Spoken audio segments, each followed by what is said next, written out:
हफ्ते का पहला दिन है और क्रिप्टो मार्केट के अंदर हमें थोड़ी सी रिकवरी भी देखने को मिल रही है। तो क्या ये रिकवरी हमें कंटिन्यू तरीके से आगे भी नजर आ सकती है? और क्योंकि बीटीसी ने अपने इंपॉर्टेंट जोन को दोबारा से जाके हिट किया है 88,000 के ऊपर, गो के अभी दोबारा से थोड़ा सा नीचे ट्रेड कर रहे हैं, लेकिन ये 88 वाला जो इसका जोन है ना, ये बहुत ही ज्यादा इंपॉर्टेंट है। लेकिन इस टाइम पे हम क्या एक्सपेक्ट कर सकते हैं? क्या मार्केट यहाँ पे एक लोअर हाई बनाने के बाद दोबारा से गिर जाएगी, जैसा कि लोग बातें कर रहे हैं कि यहाँ पे बेयर मार्केट स्टार्ट हो चुकी है?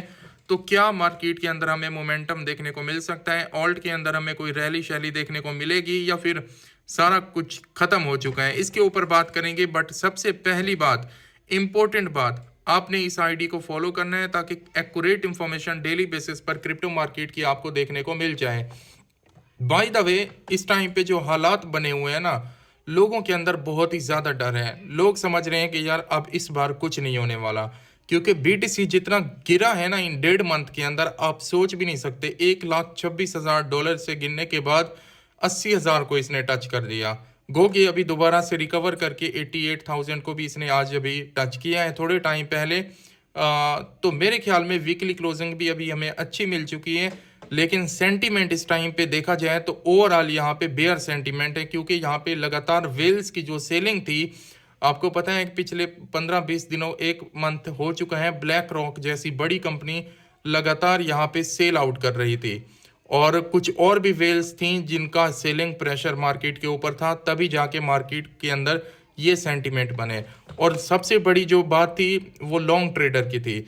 फ्यूचर के अंदर हाई लेवरेज के साथ बहुत बड़ी तादाद में लॉन्ग ट्रेड लगी हुई थी, जिनको लिक्विडेट किया मार्केट ने, और एक्सचेंज वालों ने उसके अंदर अपना रोल प्ले किया मार्केट को डंप करके। इनके पास बहुत बड़े रिजर्व होते हैं। तो ये कुछ चीज़ें थी, और ऊपर से यूएस की गवर्नमेंट का प्रेशर, ट्रम्प टैरिफ का मसला, तो ये सारी चीज़ें। लेकिन क्या इन सारी चीज़ें होने के बावजूद जो इस टाइम पे अगर रेट कट की बात करें, दोबारा चांसेस 69% हो चुके हैं। ऑलमोस्ट 70% चांसेस हो चुके हैं कि दिसंबर के अंदर हमें रेट कट देखने को मिलेगा दोबारा से। ठीक है, और हो सकता है ये चांसेस इंक्रीज होने की वजह से मार्केट के अंदर हमें मोमेंटम देखने को मिल रहा हो। और अगर ये ऐसे रहता है और रेट कट को लेके कोई छोटी मोटी और न्यूज़ आती है, तो मेरे ख्याल में मार्केट अब यहाँ से उठना स्टार्ट कर देगी। लेकिन सबसे इंपॉर्टेंट जोन है 88,000 वाला। अगर बीटीसी इसके ऊपर जाके 90,000 को दोबारा टेस्ट कर लेता है और वहाँ पे सस्टेन हो जाता है, तो मेरे ख्याल में फिर हम अपसाइड मोमेंटम ही देखेंगे।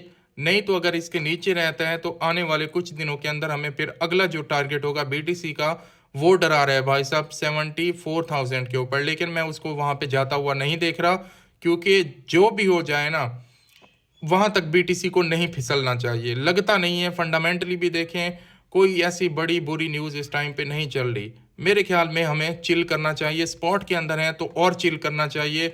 आज नहीं तो कल मार्केट को जाना ऊपर होता है। अभी फंडामेंटली ईटीएफ के अंदर जो देखे ना, वो आउटफ्लो आउटफ्लो आउटफ्लो, बड़ी वेल्स यहाँ पे सेल कर रही थी। कुछ वेल ले भी रही हैं, लेकिन कुछ वेल लगातार सेलिंग प्रेशर था, जिसकी वजह से मार्केट के अंदर डंप हुआ ज़्यादा। फंडामेंटली इतना बुरा नहीं था। आई होप कि जल्दी हमें रिकवरी देखने को मिलेगी। बीटीसी का 90,000 वाला जोन हिट होना चाहिए।